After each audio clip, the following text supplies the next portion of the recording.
Welcome to Azeroth United, a weekly podcast about World of Warcraft. My name is Denethar, and I am your host. Welcome, everyone. Thank you so much for joining us. It's Wednesday night in Azeroth, and we have a great show lined up for you. We're going to be talking about this Ion Hazzikostas interview with the Unshackled Fury podcast.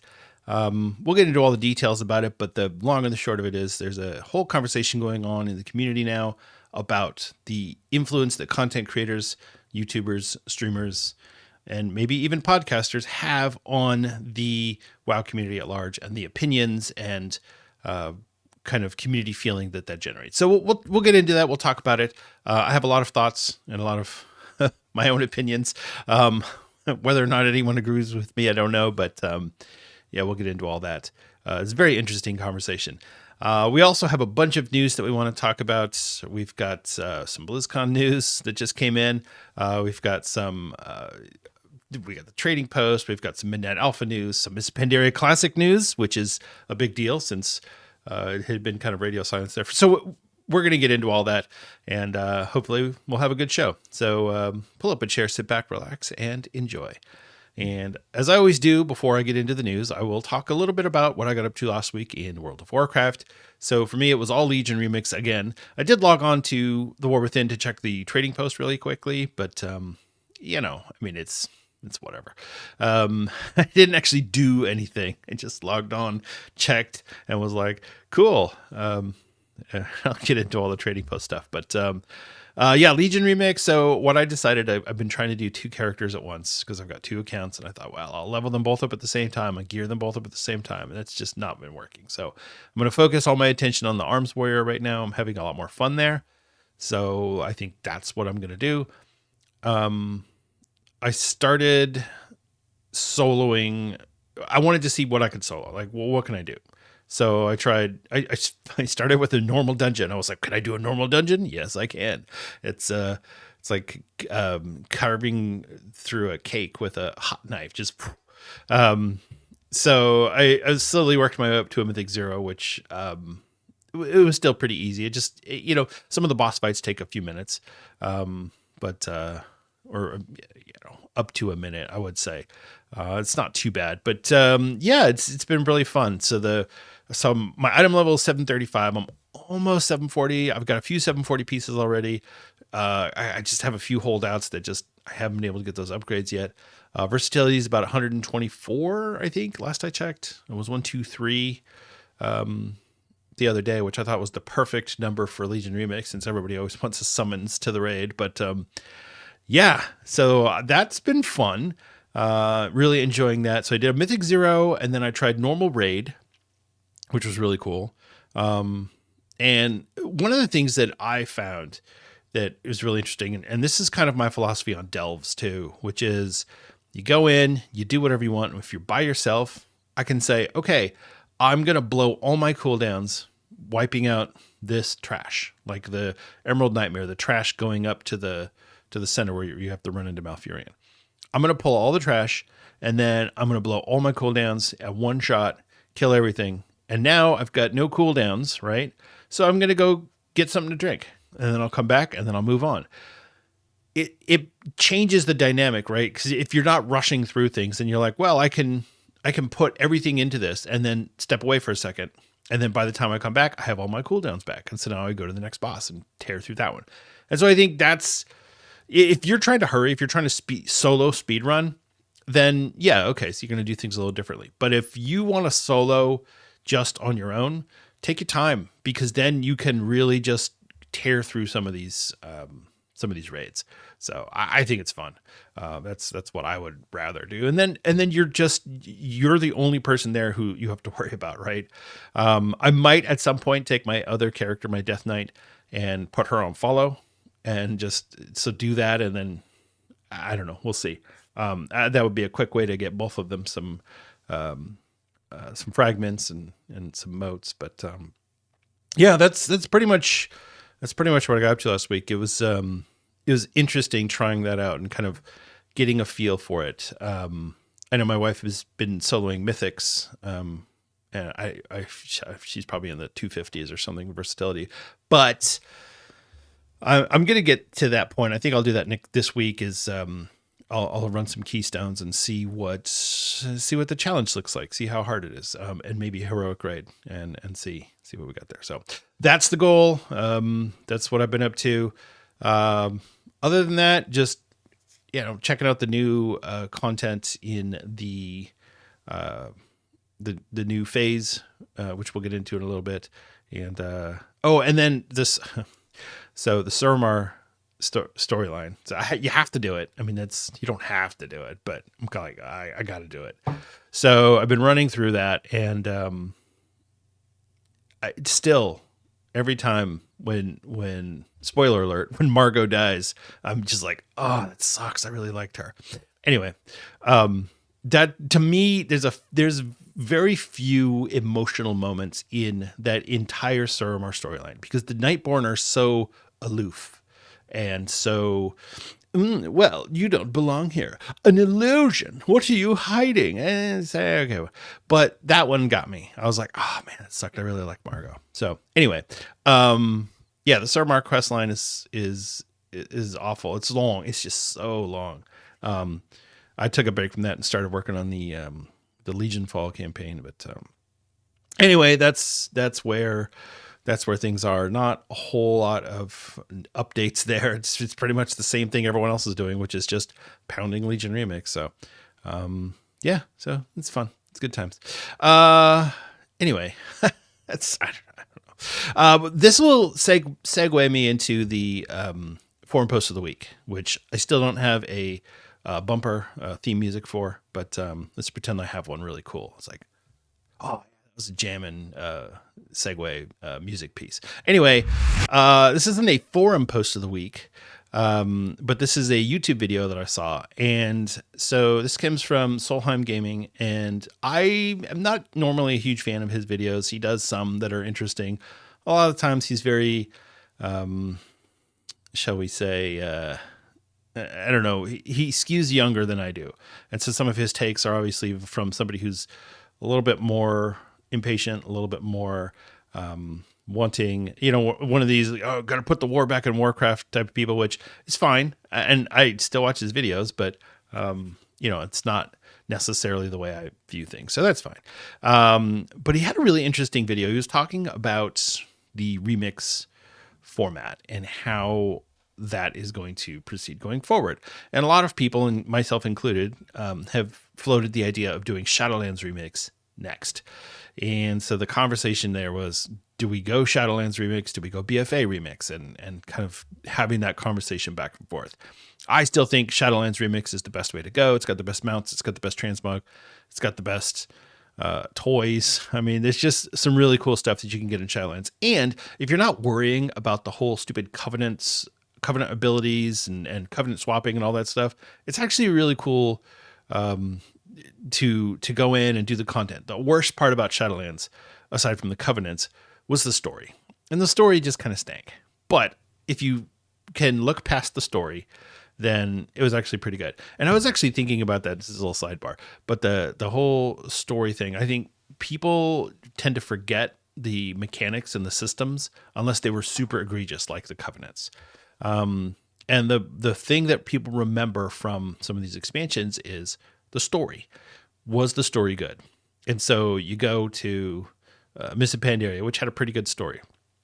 Warlords of Draenor, which had the beginnings of a good story, just never really, we weren't able to get like the story fully realized. Legion had a fantastic story. That was probably one of the best storylines we've ever done in World of Warcraft.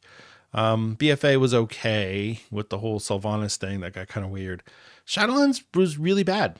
And so I think that's one of the reasons why people still tend to remember it pretty negatively. But if you look at it from a systems and collector standpoint, it's actually great. Shadowlands was fantastic. And it'd be great to be able to get all these things without having to farm a million anima or whatever it is that you have to get. Just go get your bronze or whatever and do that. Anyway, so that was his thought. But the other thing that he brought up in the video, which this is what really got me interested, he suggested that maybe what we do, instead of doing Shadowlands or BFA or something similar, we do a classic Trilogy remix. Now, the idea was good. I didn't like the way that he wanted to execute it. He said, do 1 month of vanilla, and then the second month we're going to add in Burning Crusade, and then the third month we'll add in Wrath. I don't really want to do that. I think it's a good idea, but what I think would be really fun would be to give it the Titan Forged Chinese servers that are now live in China. Chinese servers in China, go figure. So let's have all three and have them be basically equivalent to each other. So everything scales up all the way, and you release the content scattered throughout. It doesn't have to be all in one chunk, where it's like, okay, first Molten Core, then Onyxia's Lair, then we'll do Blackwing Lair, then we'll do Zul'Gurub, and blah, blah, blah, all the way through until we get to Ruby Sanctum. We don't need to do it like that. We can do however, you can do whatever you want. You can mix it up in any way. You can do them out of order. You want Sunwell to come before Black Temple, you could do that. I just think it would be really interesting. So what I did was I went through and I thought, okay, what would the logistics of this be? First of all, let's talk about remix in general. And what Solheim said was, it seems like we're going to be getting a remix at the end of every expansion. And I agree with that. That's kind of the new thing that Blizzard is going to do is, okay, it's remix time. If we get Shadowlands at the end of Midnight, which I think is probably a pretty good chance of that happening, not guaranteed. Obviously, Blizzard has to decide what they're going to do, and they may not want to go Shadowlands. But let's suppose that we do Shadowlands at the end of Midnight. So if that's the case, then at the end of the last Titan, we need to do something that's going to kind of help us wrap up the entire World Soul trilogy. And to me, what better way to do that than to go back to the beginning? Blizzard has already said in a few different interviews, and I say Blizzard, it's some developers have said they want to get back to doing things like these simple local quests, like getting oats for Blanchy, even though we know how that ended up for poor Blanchy. But we're trying to get back to a more simple, basic MMO type game. And now I don't think that Blizzard is necessarily going to do a full reset of Azeroth and everybody starts back at level 1. I don't think they would do that to us, but I think we might get something similar where, first of all, the last Titan is going to take us to level 100. So that would be a really good time for us to say, okay, let's do a level squish again, back down to 50 or whatever, and progress back through that. There's no need for us to go 110, 120, 130 level. It's too much. It's too big. So after the last Titan, we scale back down to 50. So if you do your classic trilogy remix, then it gives people the opportunity to get those characters prepped and get all your collectibles ready and have everything set up. Now, the logistical problems that come in for that type of game mode are, how do you do classic? Because most of that content is no longer in the game. We saw with the classic time walking that Blizzard put all the mobs in the correct location for some of those dungeons, but it was the new modern style dungeon. Like it's the new modern Deadmines with the old mobs and encounters. So I don't know. I think it would have to be either some hybrid of what's in the game currently, the Cataclysm version of a lot of these dungeons and raid, or just the dungeons, not necessarily the raids. And put it together in a way that makes sense. Also, I don't know if Blizzard can even bring those old dungeons into, like, say, a dungeon finder or something like that. So that would be something else to consider. But I think it would be really fun. Think about all the collectibles we could get, all the mounts, people had so much fun with Collector's Bounty. We don't need to do a Collector's Bounty. We could just do the classic trilogy. You get all those mounts, you get all those transmogs. I think it would be a lot of fun. Now, here's what I would do. I would say you take all the raids in classic, everything that we have, from Molten Core all the way through Icecrown and Ruby Sanctum. You split it up into 4 phases, right? And so the first phase, you get things like, you get Molten Core, you get Onyxia, fine. That's that's the beginning of raiding and WoW. I think everyone would feel comfortable with that being the beginning of the remix. We throw in some of these one boss raids like Eye of Eternity, Magtheridon's Lair, and then we can put some of the smaller raids in. And we can even take some of the existing raids and make them smaller raids. And when I say smaller, I mean like a 10-player raid. So Karazhan is an example that you don't want to have 30 people running through Karazhan. That would get a little intense. But you could have 10 players running through, or maybe even 15. If you say, okay, 15 is the max for the smaller raids. I think Obsidian Sanctum would work better as a smaller raid. And then the other thing I would do is I would take Upper Blackrock Spire and turn it into one of the raids that you can do in the remix. So actually give people the opportunity to go in there and run Ubers as a raid. I think it would be a lot of fun. I think people would really get a kick out of that. I think Ubers is one of those dungeons that everybody does and a lot of people hate. But at the end of the day, it's just a really good one. It's a really fun one to do. And I think that because it's no longer in the game, you can't even go run it. I think it would be a really good opportunity for people to have that nostalgia moment of, oh, I remember doing this. This was so much fun. So I don't know. I think that would be kind of cool. And then you go into the next phase and you could have things like Blackwing Lair, Old War, Gruul's Lair, Sunwell, Battle for Mount Hyjal, Ruby Sanctum, Ruins of Ancrage, which is the 20 player, or we'd make it a 10 or a 15 player. You could go on and you could say AQ40, Tempest Keep, Serpent Shrine Cavern, Zul'Grub, Zul'Aman, Trial of the Crusader. And then what you do is you wrap everything up. You finish off the remix. The last phase is Naxxramas, the original Naxxramas, the hard one, Black Temple, and Ice Crown Citadel. So you have your iconic raids from each of the 3 expansions, your iconic villains. I think that would be a great way to wrap up a remix type experience. So, and then you do the same thing that we have now. You 2 weeks per phase, you roll it in, you roll the dungeons in the same way. So you start off with all the leveling dungeons in phase 1. Phase 2 gives you like the Scholomance, the Strathholms, the Shadow Labs, the Steam Vaults, the Halls of Lightning, the Oakguard Pinnacle, stuff like that. The third phase, you throw in your Dire Mauls, you throw in all the Tempest Keep dungeons like the Botanica, the Mechanar, and then throw in the Trial of the Champion from Wrath of the Lich King. And then the final phase, you get your Magister's Terrace, you get all your Ice Crown dungeons, the Halls of Reflections, the Forge of Souls, all that stuff. I think it would be a lot of fun. I think people would really dig it. So is this a fully fleshed out idea? No, of course not.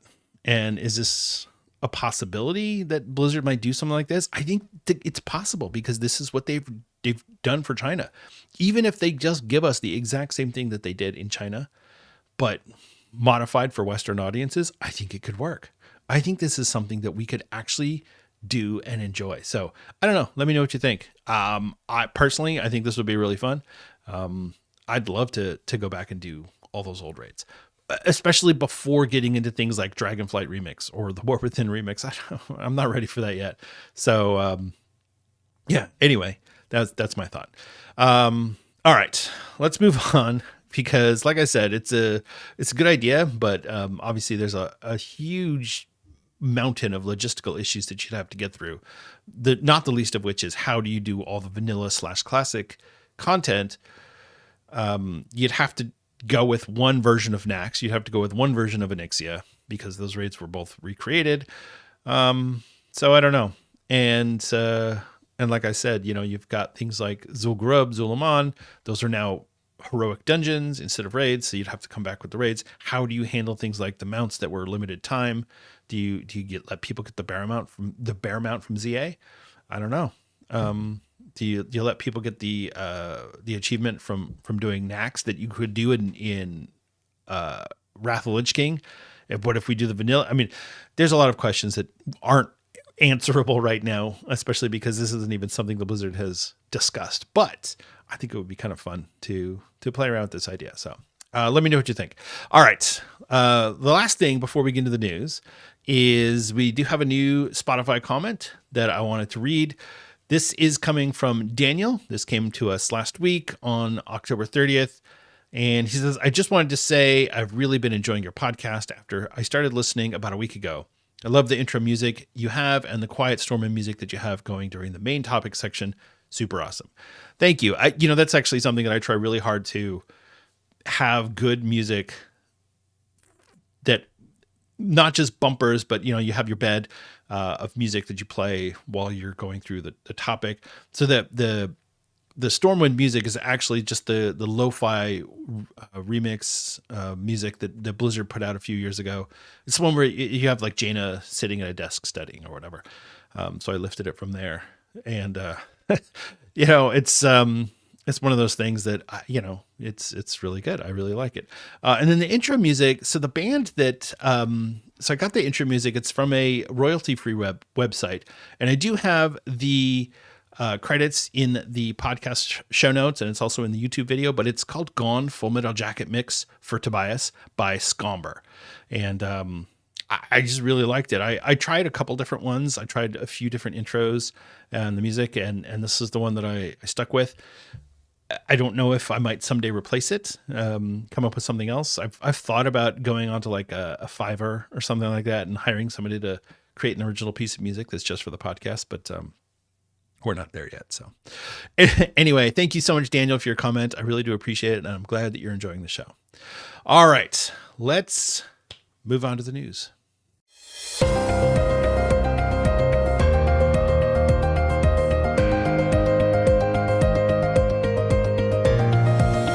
It's time for the news. In Blizzard news, the tickets for BlizzCon will be going on sale November 7th. That's this Friday. As I'm recording this, that's on Wednesday. So November 7th at 9 a.m. Pacific time. So for me, that would be noon, but whatever your time zone is, November 7th, 9 a.m. Pacific time. So this is the early bird sale. So if you buy your tickets in this window, they're going to be $249.99 US. If you wait and you buy your tickets anytime after this initial sale, it goes through Sunday at midnight, basically it ends November 9th. Then the ticket price will go up $40 to $289, and that will start on November 18th at 9 a.m. Pacific time. So if you are thinking about going to BlizzCon, think about purchasing your tickets this weekend, because it'll save you $40. Obviously, if you can't buy it, you can't buy it. And the standard price will go up to $290 after that. So I am going to be buying my tickets this weekend. I'm really excited about BlizzCon. I was looking at hotels today, and that's going to be the most expensive part, is the hotel, because I need to do 2 nights. So that's pretty exciting. I wasn't ready for that. It just came out of the blue, and I was like, oh crap, it's BlizzCon ticket time. You can buy, I think you used to be able to buy 2 tickets per Battle.net account. Now you'll be able to buy 4. And then I think that, what's the ticket reseller? It's like Tixer or something like that.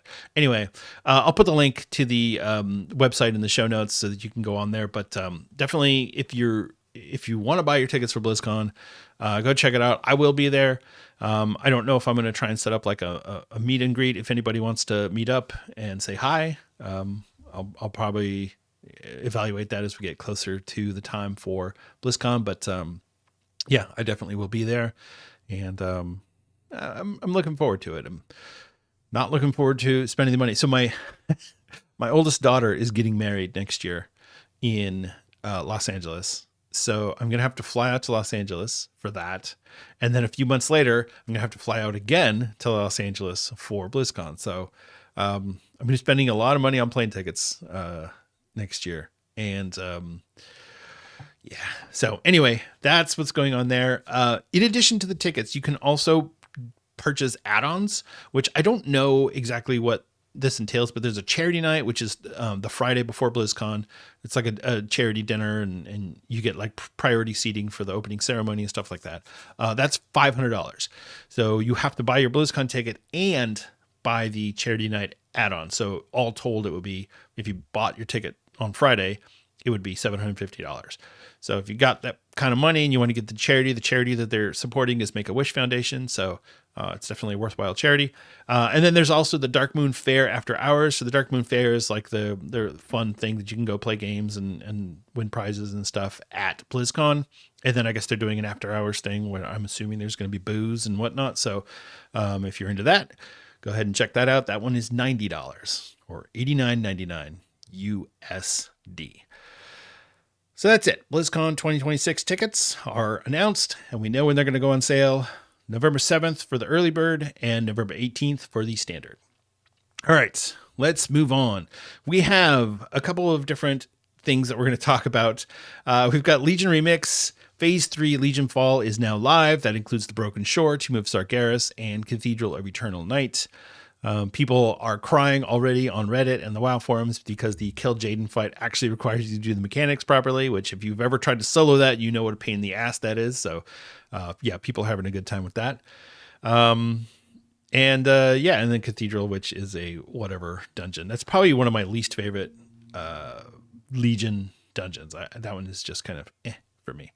And then the Broken Shore, like I said, I started on the Broken Shore storyline and checking that out. The next phase will be in 2 weeks, which will be the Argus phase. And so it's going to include the Antorus, the Burning Throne raid, the whole Argus zone, it's actually 3 zones, and then the Seat of the Triumvirate dungeon. So that'll be in 2 weeks from now. And then after that, we're going to get the Mysterious Phase 5, which we don't know what that actually entails, but I'm sure it'll be a thrill. All right. Moving on from that, we have, let's just talk about the trading post. So the trading post is here for November. If you haven't checked it out because you've been playing too much Remix, I would go check the trading post. It's one of those months where you go, well, this is great if you want a specific themed item. If not, then you can pretty much just ignore it, because to me, there was nothing exciting about this month. So you can, it's all Harvest Festival themed, like all Thanksgiving themed. The Traveler's Log reward for completing a Traveler's Log is a turkey mount. It's like a giant turkey with armor on it. It's kind of cool. I don't know that I'll ever use it, but it's kind of it's one of those things where you're like, oh, it's cool. I don't need that. You can get like vegetable main hand and offhand transmogs. It's like carrots and peppers and things like that, beets or whatever. So that's kind of cool. You can get like a pitchfork and a shovel and whatever weapons. I mean, it's fun.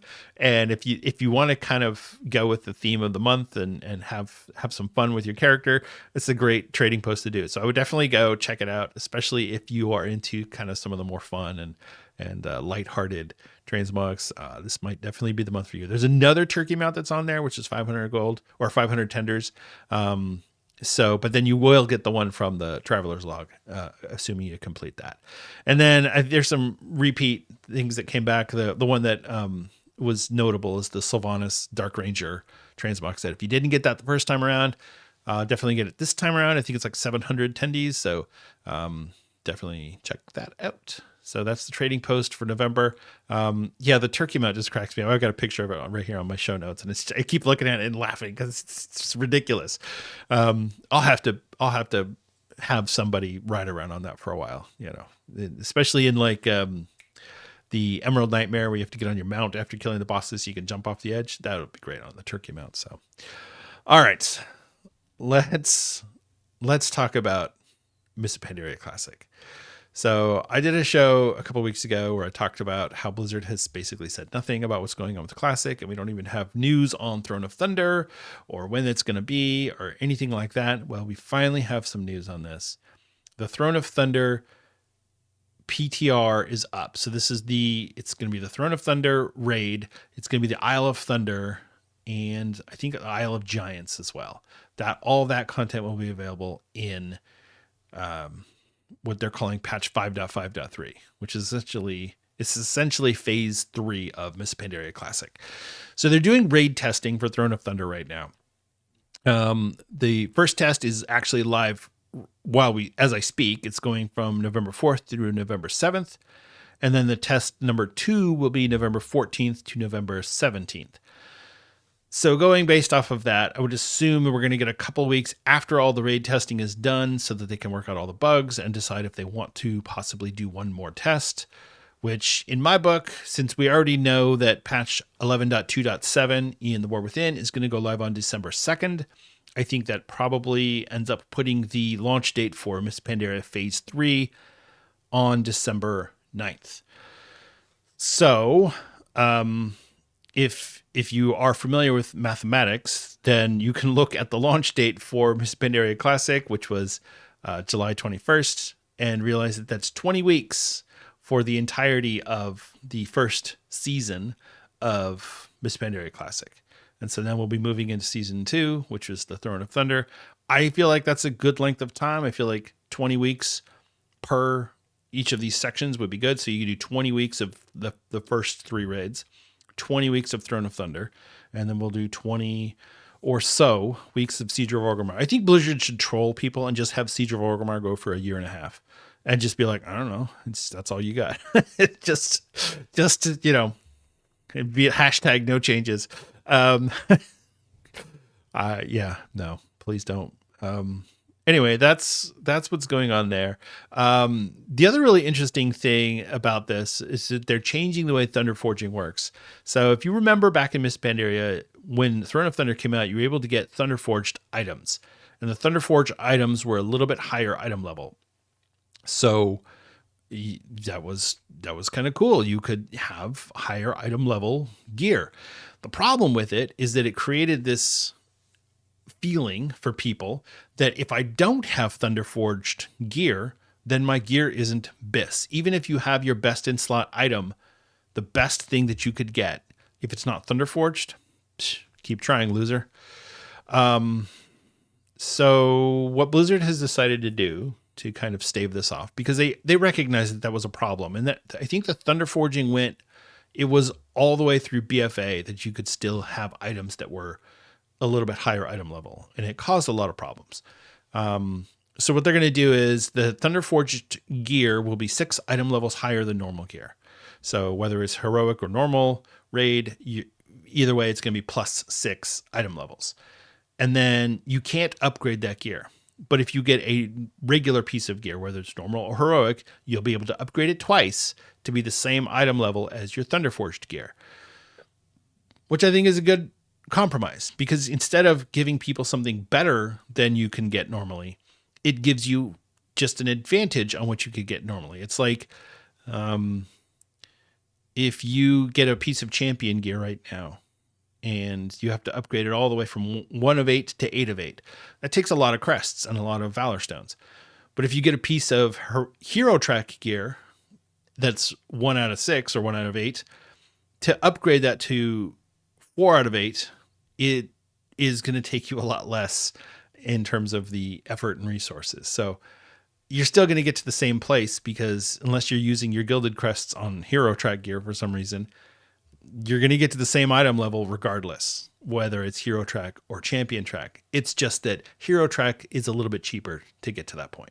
So I think they're just taking that same philosophy and applying it to Thunder Forged gear. It still makes it special when you get it, but it's not as big of a deal if you don't get it. So I think that's good. I think that's a good change. And yeah, there's some more changes going on in the PTR, but as we get closer to it, and especially after the Throne of Thunder testing is done, we'll talk about that. There's still a lot of conversation going on about the supposed death of Mists of Pandaria Classic and how Blizzard has essentially abandoned it, and people are really frustrated.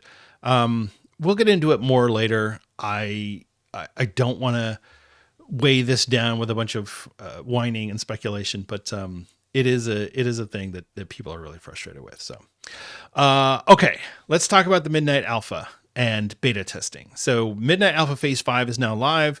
Among other things, it's going to take you up to level 90. They're testing out the praise system, and they're testing out all the professions, which is really cool.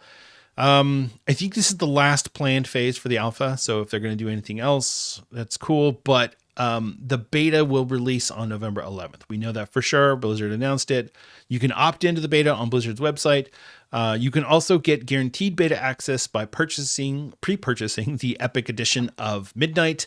That doesn't guarantee you beta access on the day that beta releases, but it means that you will get it at some point during the life cycle of the beta. There's not a risk that you won't get picked for the opt-in.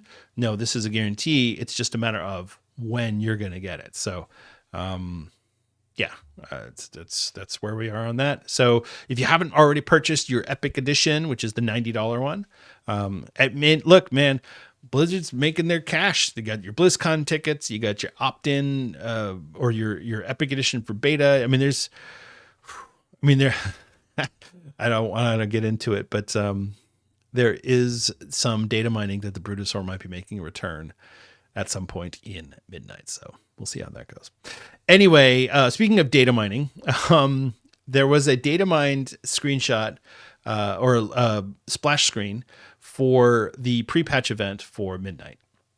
And one of the things on the splash screen is that it said that the event was going to start on January 27th. And so the speculation there is that they wouldn't put a date on there if it wasn't going to come out before that. So if, let's say it comes out on January 20th, and then you get the splash screen and says, hey, this cool thing is going to start on the 27th. You go, oh, okay, cool. Now I know.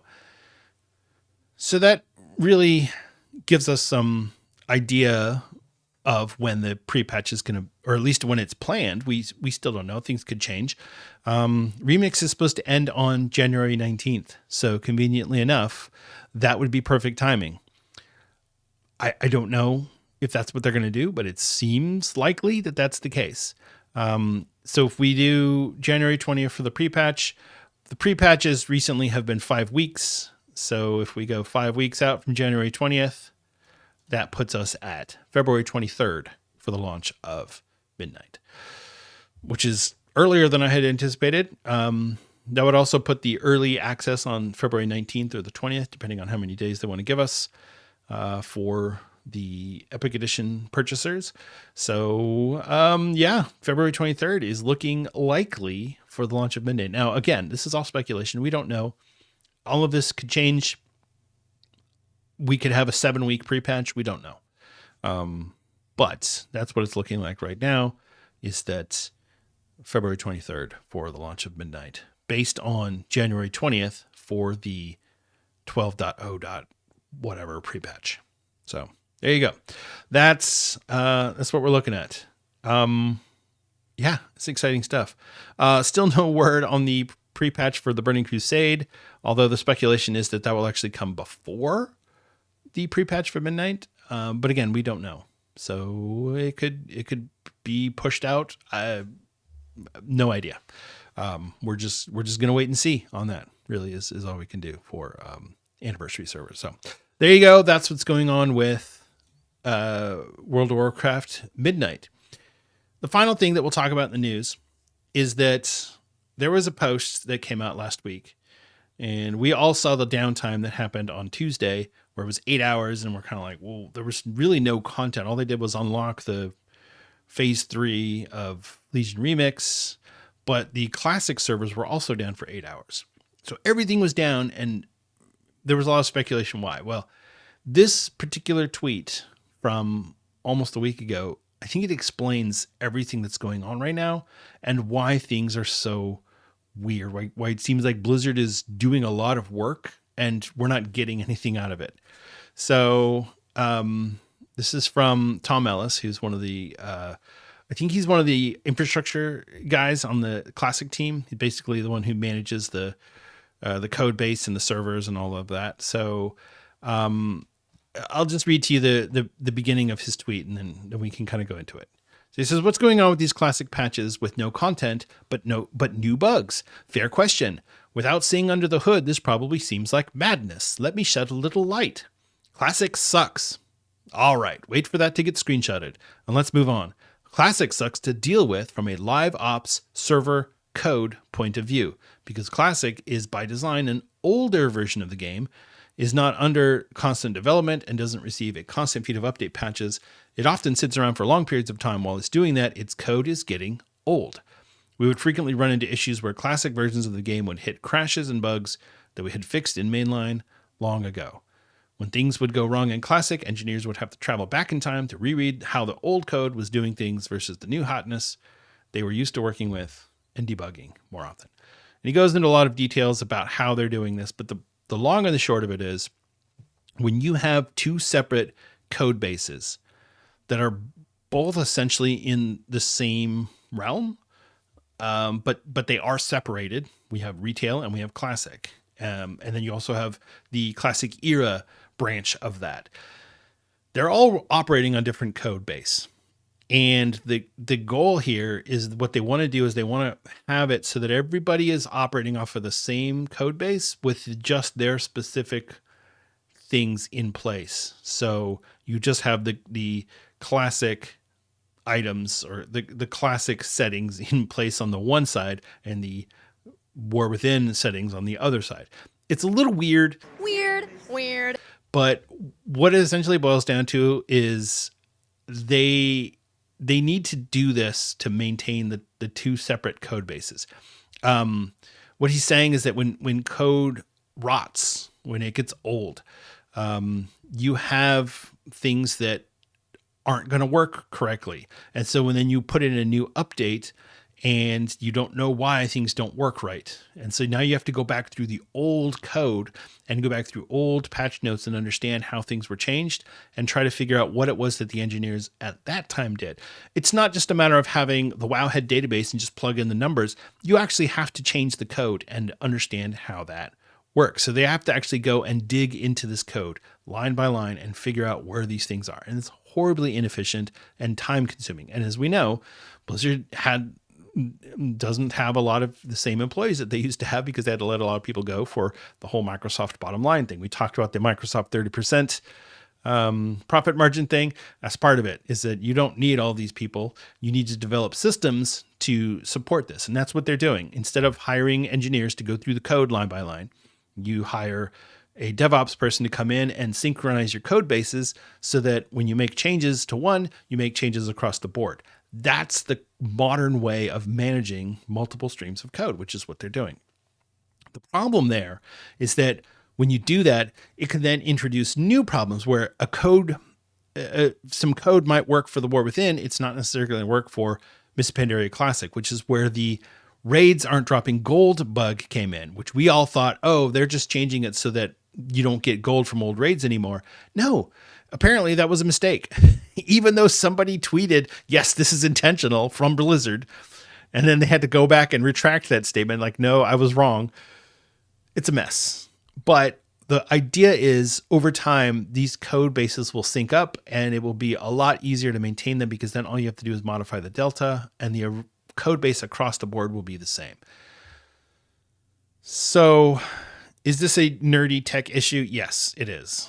Is this something that matters to the WoW players? I mean, it kind of does, because that's why we have these massive downtimes right now. 8 hours for nothing. Like, what? I don't understand what's going on. And there was even a bug on the realm list where there was a new hardcore realm added just out of the blue. And they were like, that's a mistake. We were trying to sync up the code and we accidentally turned on one of the servers that shouldn't have been turned on. And so we fixed it, but sorry. So, yeah, it's really interesting stuff, especially for someone like me who does this sort of work. Not necessarily this specific type of work, but I do handle multiple code bases and things like that. And so that is something that I do have to concern myself with, even if I'm not the one writing the code. I do have to understand that managing different versions of the same thing can be really, really annoying and difficult. So, yeah, that's why. In case you were wondering, that's what's going on. So, hopefully it's something that they get worked out before we get too far into midnight. I would imagine that this is also probably some preparation for designing Classic Plus. You have a unified code base so that you're not maintaining a fourth version of WoW. So yeah, I guess we'll see how that goes. But I think the long term, it's going to make things a lot smoother, make updates less buggy and patchy. But for now, yeah, we have to suffer through, because it is hard to do this sort of thing, because it's live service. You can't just turn the servers on, check them, and go, nope, that didn't work, and then turn them off, you're going to piss off every single player you have. Worse than they were already pissed off about the 8-hour downtime. So, all right. I think that's it. Let's move on to what's going on this week in World of Warcraft.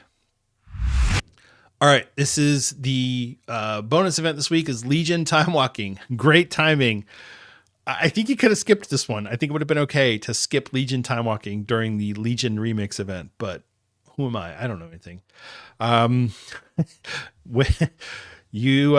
Legion Time Walking, you're going to get the Sign of the Legion buff. Legion reputation gains from combat and quests increased by 50%. You can pick up the quest A Fell Path Through Time from Archivist Frithroon and Dornegal to defeat 5 Time Walking dungeons, and you'll be rewarded with a Champion Track raid item. We're not quite at the Turbulent Timeways yet, so it's still Champion Track. And then your dungeons are Blackrook Hold, Court of Stars, Darkheart Thicket, Eye of Ashara, Neltharian's Lair, and Vault of the Warden. So if you're not already sick of running those dungeons, you can go run them some more in the War Within as your Time Walking dungeons. I think I'll pass personally, but if you want to do it, go ahead. We're also getting the Pet Battle bonus event this week. So you'll get the Sign of the Critter buff, which is Pet Battle experience gains increased by 100%. So this is for your pets. They're going to level up faster. And then you can pick up the quest The Very Best from Archivist Frithroon and Dornegal to defeat 5 players to the find battle with a team of level 25 pets. And then you will be rewarded with an ultimate battle training stone, which seems like a not very exciting reward. So again, I will not be doing this one, but you are welcome to enjoy your pet battles. It should be pretty fun.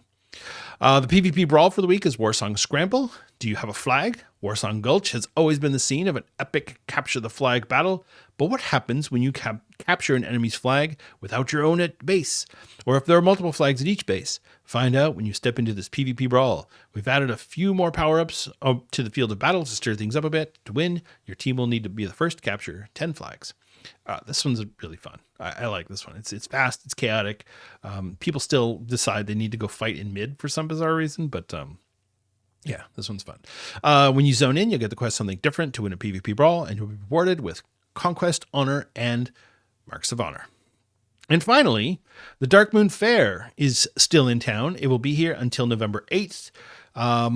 You can go check out the various offerings at the Darkmoon Fair, ride the merry-go-round or the roller coaster, get your experience and reputation buff. You can do your profession quests, so you can get profession skill and profession knowledge. You can do the dailies the dailies. Yeah, I think the dailies. The daily. I don't do those quests anymore. I have what I need. There's just a lot to do at the fair. So go check it out. Make sure you go do your profession quest at the very least. And that's it. That's what's going on this week in World of Warcraft. And next up, we're going to talk about this whole conversation about content creators and how they are destroying World of Warcraft. It's time for the main topic of the week.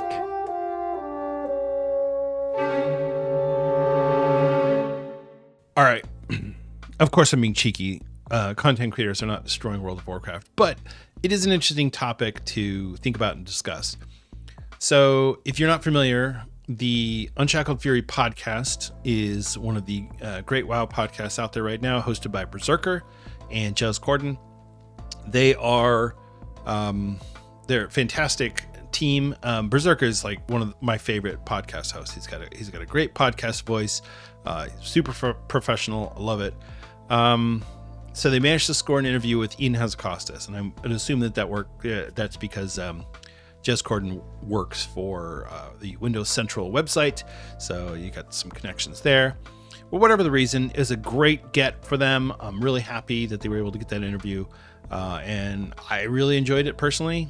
I like that it didn't just focus on here's all my nitpicks about World of Warcraft. Talked about Ian as a human being, and he's a real person with real feelings, and it's kind of interesting.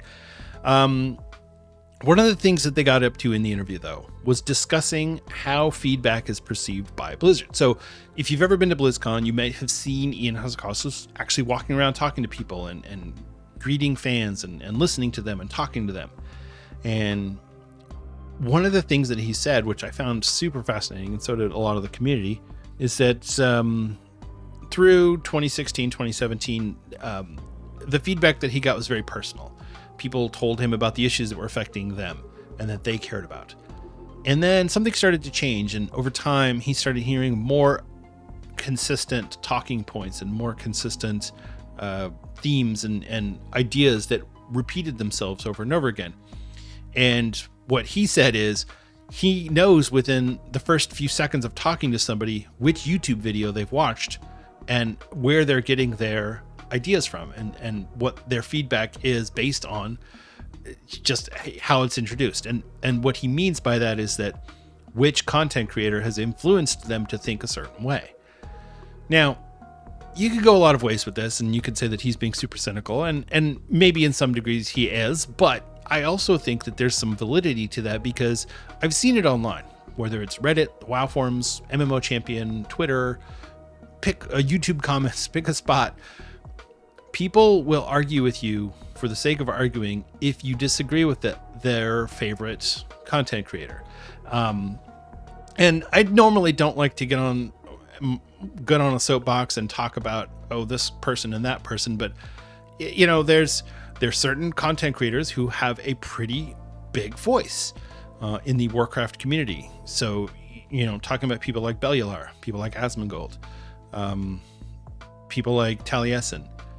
These people have weight behind their voice, and whatever they say, people will listen to. Now, some of them are a little bit more,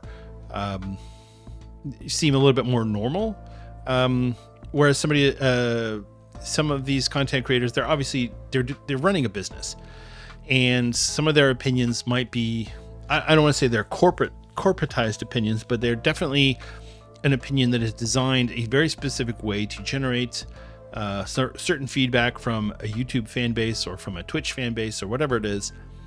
You're building your content a certain way is the point. And when you do that, you have to sanitize. You can't just have an off the cuff opinion. It has to be designed and it has to be specific. You don't want to get onto your stream and just rag on World of Warcraft because that's negative. But if you do it in a certain way, then you can kind of convince people that, okay, see, here's the issue, here's what's going on.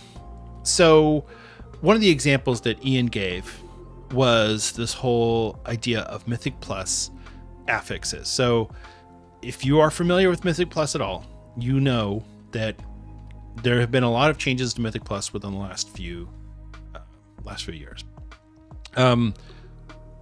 Specifically, Blizzard went through, and at the end of Dragonflight, this is Dragonflight Season 4, they changed the scaling of Mythic Plus. And so they said, okay, most of the people who do Mythic Plus are higher end players. Most of the people who dabble in Mythic Plus are doing the low end stuff, but the people who are serious about it, the people who are running hundreds of keys per season, they're all doing high level keys. So why don't we get rid of all these low level keys and just focus on the higher level stuff? So they started there. And then we got new affixes and it didn't quite work out. And so then Blizzard said, okay, we're going to get rid of affixes after a certain point. And so what that did was it created a kind of breakpoint where you say, okay, here's where Mythic Plus changes. It's no longer the low level stuff where you have to deal with the affixes. It's now the high level stuff where you're focused on pushing keys. And what Ian said was that after they'd made all of these changes, the whole discourse about removing affixes and all of the complaints and all of the difficulties therein, it all stopped. All the feedback stopped for Mythic Plus because the content creators who were pushing this sort of thing were satisfied. And again, I don't want to call people out or say, it's this person's fault, but there are certainly a number of content creators, right off the top of my head, I could think of someone like Dratnos, who's really advocating for this sort of thing. I don't know that he specifically is looking for getting rid of affixes in Mythic Plus, but it's that type of player, the type of person who's running multiple characters through Mythic Plus, running multiple characters through Mythic Raid. That doesn't speak to me as a WoW player, let alone as a content creator. I don't have that sort of interest in playing WoW that way. And I certainly don't have the interest in encouraging other people to play WoW that way. That being said, if he or any content creator wants to push their own agenda, that's how you would do it, is through your own network of people that you know, whether it's your followers, your fans, or the people in your guilds, or the people that you just happen to meet while you're playing WoW and doing pugs for Mythic Plus. It doesn't matter. If you want to socialize your ideas, that's up to you. But as a player, as an individual, I think it's important that we all look at the game in our own lens. Every single one of us, well, I shouldn't say that.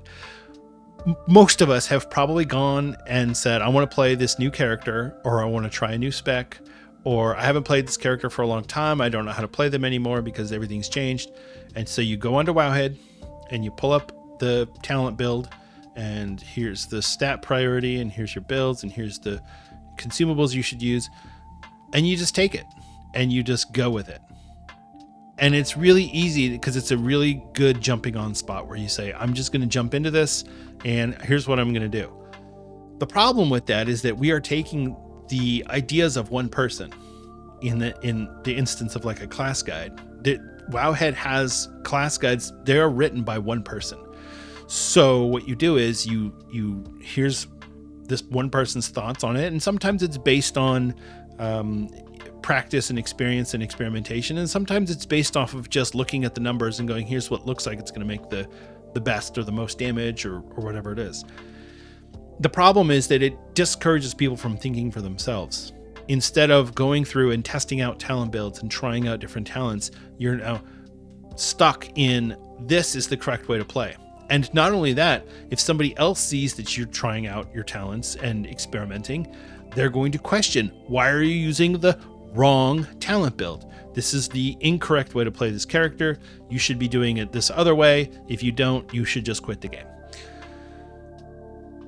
So I've been a big proponent of trying things out, but I do go on to Wowhead and I do get talent builds from there because quite honestly, there's too many talents and it's really hard to know all of the details of the game.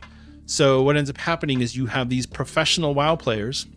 And when I say professional, I mean the people who are doing it essentially full time, whether it's streamers or YouTubers or whatever.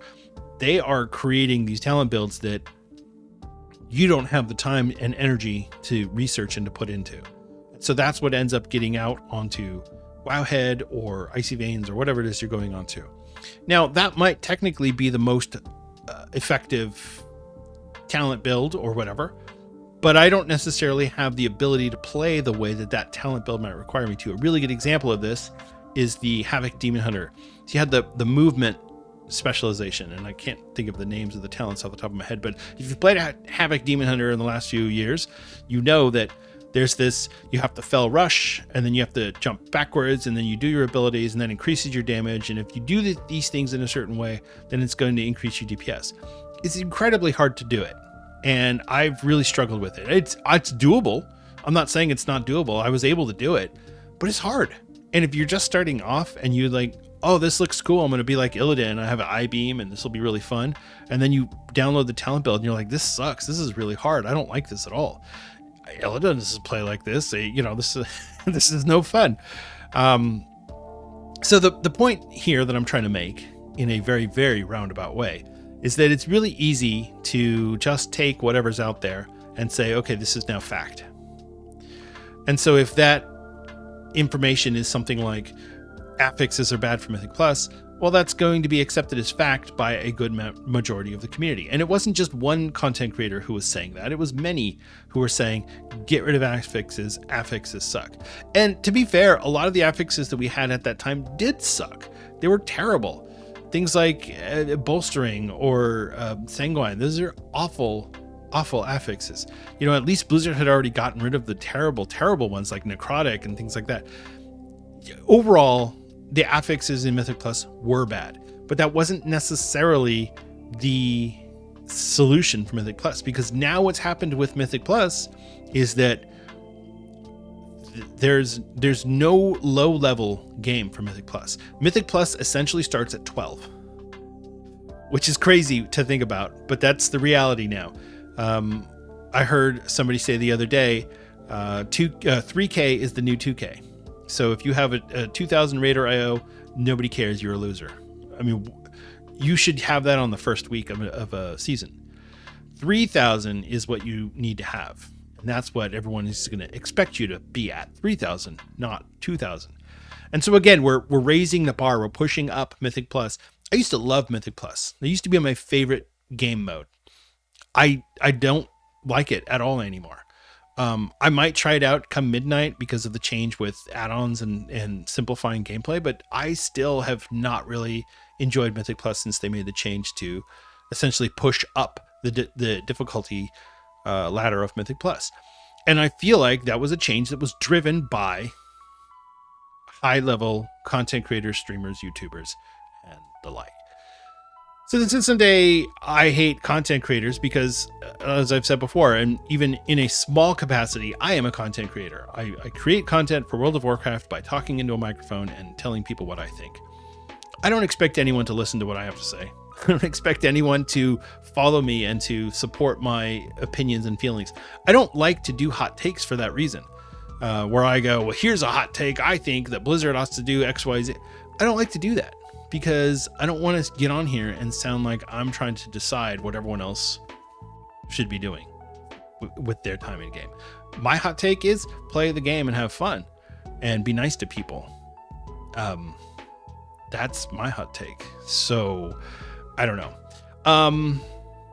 At the end of the day, is Blizzard going to listen to our feedback? Yes, regardless of whether it's our own personal feelings or whether or not we're giving them an agenda from a particular YouTuber.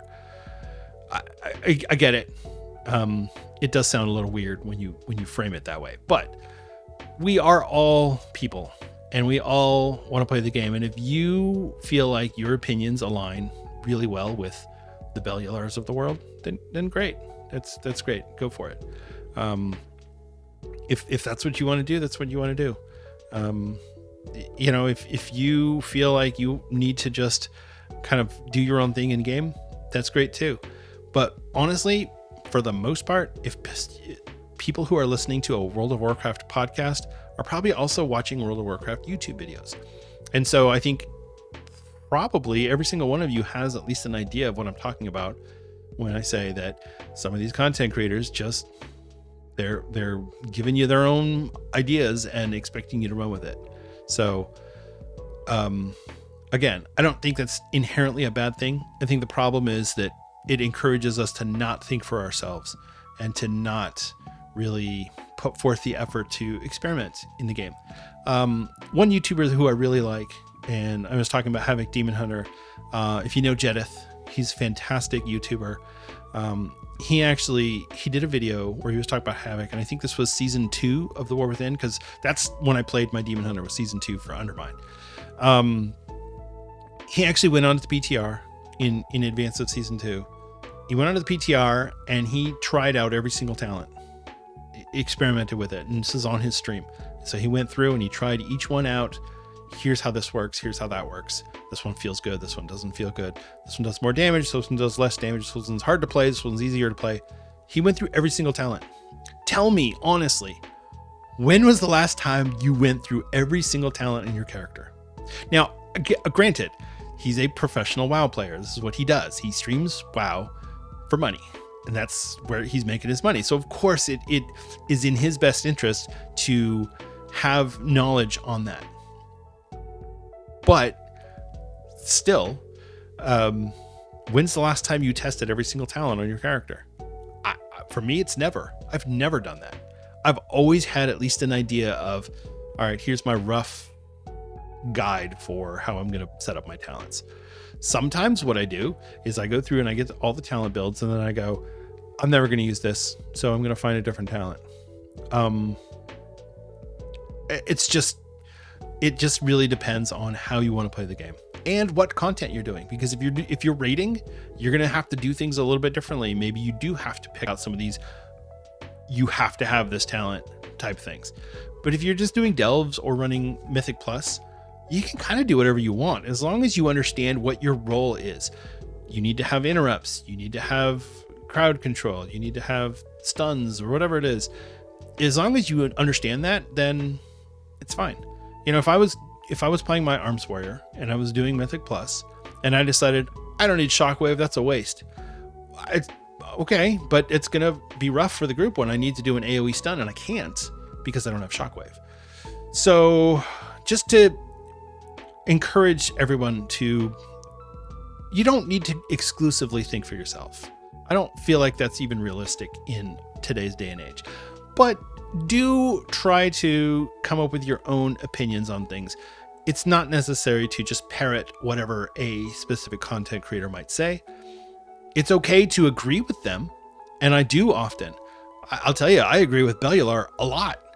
He actually has a lot of things. He and his team come up with some really good ideas, and that's great. I don't agree with everything he says, and sometimes I roll my eyes when I'm watching a Bellular video, because I think, how could this guy get on here and say this nonsense? It's so infuriating. That, like I said, that's his right and privilege as a YouTuber, but that maybe not necessarily what I would want to do or see. So anyway, the long and the short of it is, try and think for yourself and remember that Blizzard knows everything that's going on, even if they don't seem like they do. They do pay attention to social media. They do pay attention to YouTube. They pay attention to Twitch. They know what's going on.